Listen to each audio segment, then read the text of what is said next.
Bonjour à tous et bienvenue sur OPS Store. Cette semaine, on vous présente une nouvelle gamme GBBR. Il s'agit de la gamme de chez Double Eagle et c'est les Ghetto Blaster Novesque.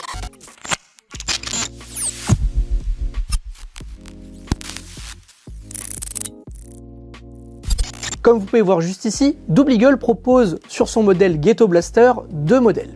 Vous avez le premier modèle en 9 pouces et le second en 7 pouces. Chaque modèle de Ghetto Blaster possède 4 coloris. Vous avez le coloris tan, noir, gris et pour finir, OD. Et bien sûr, pour commencer cette vidéo, on va faire comme d'habitude, on va regarder ce qui se trouve à l'intérieur de la boîte. Comme d'habitude, dans chaque boîte de réplique, on retrouve les fameux manuels d'utilisation et comme il s'agit d'une réplique sous licence officielle Novesque, Double Eagle a dû faire un partenariat avec EMG qui possède les licences. Et c'est pour ça qu'à l'intérieur, vous retrouverez la petite carte EMG qui certifie que cette réplique est bien sous licence officielle.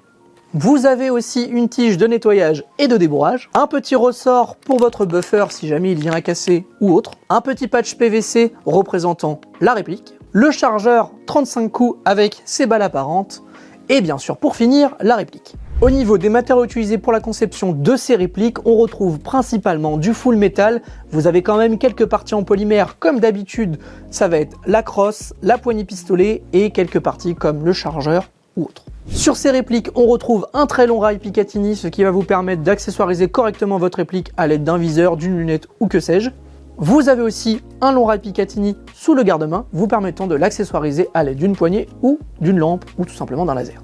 Au niveau du garde-main, comme vous pouvez le voir sur les côtés, il n'y a pas de rail, ce sont des emplacements M-Lock, vous permettant ainsi d'y fixer soit des accessoires type M-Lock ou tout simplement d'y visser un rail. À l'avant de ces répliques, on retrouve juste ici un cache-flamme de couleur cuivre. Bien sûr, si vous le dévissez, ça laissera apparaître le fameux pas de vis 14 mm CCW et vous pourrez donc y fixer un traceur, un modérateur de son ou tout simplement un compensateur. Si jamais vous possédez le silencieux qui s'adapte avec ce pas de vis, pas de panique, vous pourrez quand même le visser sans devoir dévisser le cache-flamme. Côté dimension, sur la version 9 pouces, on est en crosse étendue au maximum sur du 69 cm et en rabattu 60 cm. Et pour la version 7 pouces, on est sur du 53 cm en crosse rabattu et sur du 66 cm en crosse étendue. Ces répliques sont en full ambidextre, donc ça c'est un gros avantage, que vous soyez droitier ou gaucher, vous pourrez l'utiliser comme bon vous semble.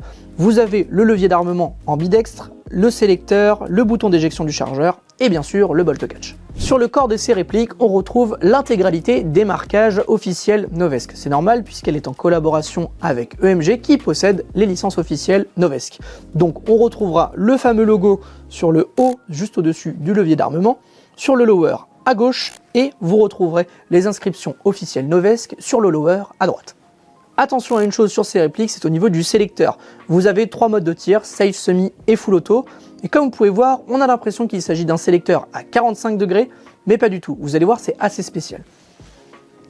Juste ici, je suis donc en position safe, comme d'habitude. Dans cette position, on est en semi-automatique. Et pour le full auto, comme d'habitude, vous devez l'amener jusqu'au bout. Côté poids, la version 7 pouces fait 2,4 kg et la version 9 pouces 2,5 kg. Et niveau puissance, sur la version 7 pouces, on est sur du 310 fps et la version 9 pouces 350 fps. Comme le modèle N4 Novesque que nous avons présenté dans une précédente vidéo, tout l'interne est compatible avec les pièces Tokyo Marui MWS. Attention à une chose, les chargeurs Marui ne sont plus compatibles puisque sur les premiers batchs de production, ils l'étaient. Malheureusement, maintenant, lorsque l'on a tendance à mettre un chargeur Tokyo Marui, nous avons souvent soit des incidents de tir, soit des casses. Par exemple, tout à l'heure, j'ai essayé avec un chargeur et quand je l'ai enfoncé, malheureusement, les lèvres ont cassé. Donc je vous déconseille d'utiliser les chargeurs Tokyo Marui. Vous pouvez par contre utiliser les chargeurs Syma ou tout simplement les chargeurs officiels Novesque. Comme expliqué tout à l'heure, au niveau du chargeur, on a une contenance de 35 billes et pour l'alimentation en gaz, elle se situe sous la valve de percussion. Et comme expliqué juste avant, au niveau des chargeurs, vous allez pouvoir fixer les chargeurs Syma. Au niveau de la crosse, vous avez un bouton qui vous permettra de la déployer. Vous avez 3 positions. Position full ouverte, semi et complètement rétractée. Vous avez juste ici un petit emplacement pour y fixer une fixation QD afin de pouvoir attacher votre réplique à une sangle. Ces répliques sont bien sûr équipées d'un système hop-up. Pour ça, vous devez pousser la petite goupille qui se situe à l'arrière de la réplique, venir casser la réplique. Vous pouvez bien sûr éjecter le chargeur. Et ensuite, vous soulevez un tout petit peu la culasse. Et juste ici, vous avez une petite molette qui servira à augmenter ou baisser votre effet au pep. Et voilà, on en a fini avec les caractéristiques techniques de ces répliques. Maintenant, on va aller se diriger sur notre stand de tir pour faire un essai Ochronie et voir la puissance qu'elle délivre. Alors bien sûr, pour l'essai, on va utiliser le modèle long, puisque je suis plus habitué à utiliser des répliques longues. Donc, on va l'essayer pour voir le Chronie et voir la portée et la précision. C'est parti. On est sur le pas de tir, à l'intérieur on a mis de la 0,20 en 135 PSI, il fait 14 degrés. Le Chronie est bien paramétré et c'est parti.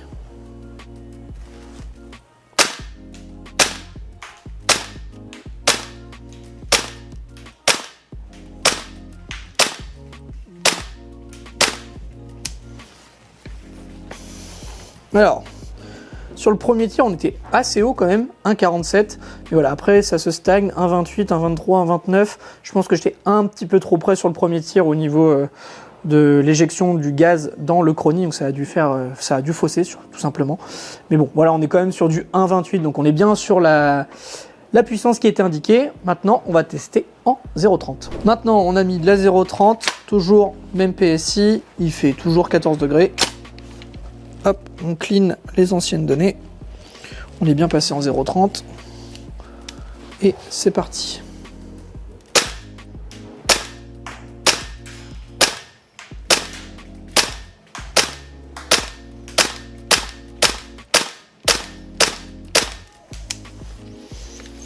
Alors j'ai fait plus que 10 tirs parce que comme vous pouvez voir sur les premiers tirs, on est vraiment super haut, on est à 1,50.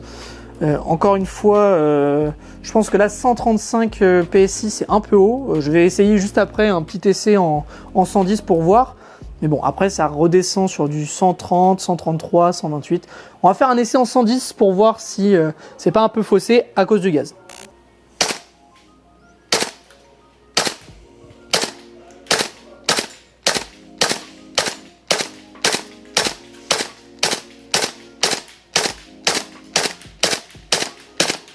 On est sur le pas de tir, à l'intérieur, on a mis de la 0,30 en 135 PSI. Et c'est parti, on est à peu près à, je dirais, 25 mètres. Et c'est parti.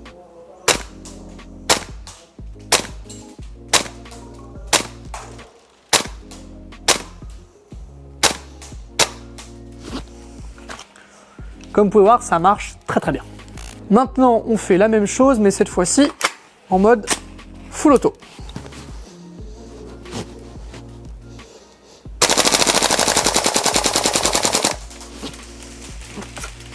Voilà, on se retrouve pour le bilan et comme vous avez pu voir au niveau de l'essai, que ce soit sur la portée, la précision et la puissance, c'est correct partout. En sortie de boîte, on a une réplique qui fonctionne très bien avec un kick certes un peu moins présent que sur la version N4. C'est normal puisque le tubulaire est plus petit et donc on a forcément un ressort plus petit. Mais bon, on le sent quand même dans l'épaule lorsqu'on tire. Premier point positif, c'est sur le réalisme de cette réplique. Comme d'habitude, quand on utilise un GBBR, ce qu'on cherche, c'est être au plus proche d'une véritable arme à feu. Et là, comme à peu près tous les GBBR, on est servi. Que ce soit au niveau du kick, au niveau de l'utilisation avec le chargeur 35 billes, le réarmement obligatoire lorsque vous êtes à sec, toutes ces choses-là, bah voilà, ça rajoute un gros point positif. En plus de ça, on a les marquages officiels, on s'approche à peu près du poids de la vraie arme. Non, vraiment, côté réalisme, très très bien. Second point positif, c'est au niveau du poids et de la puissance. Comme vous avez pu l'observer, on est sur une réplique assez compacte et en plus de ça, elle est légère. Donc là-dessus, lorsque vous allez faire une partie de plusieurs jours ou même d'une journée complète, au niveau des bras, ça va pas trop se sentir. En plus de ça, ils ont pensé à ajouter un petit système pour y fixer une attache QD afin de la mettre sur une sangle et ainsi, sur les quelques fois où vous n'utilisez pas votre réplique, vous pouvez la laisser pendre pour un peu reposer vos bras.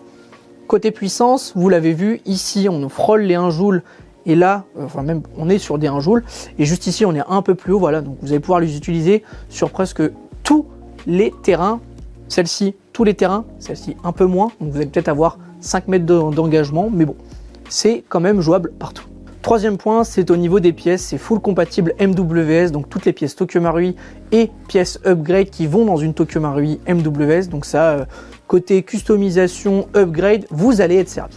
Petit bémol, certes, full compatible pièce Marui, sauf les chargeurs. Comme vous pouvez voir juste ici, j'ai perdu une des lèvres en essayant de le mettre dans le puits. Alors je sais pas pourquoi, peut-être qu'il était défaillant, mais bon, je vous conseille pas d'utiliser les chargeurs Tokyo Marui au risque de soit de le casser le chargeur ou soit de casser une pièce interne de la réplique. Je vous remercie d'avoir regardé cette vidéo. Tous les liens des produits sont dans la description, que ce soit le modèle 9 pouces ou le modèle 7 pouces. Bien sûr aussi tous les consommables que nous avons utilisés lors de cet essai. Je vous invite à vous abonner, laisser un petit pouce bleu, activer la cloche pour être averti de nos prochaines vidéos. Je vous invite aussi à nous suivre sur nos différents réseaux sociaux, que ce soit Instagram et Facebook. C'était Arthur et moi je vous dis à très vite sur opstore.fr.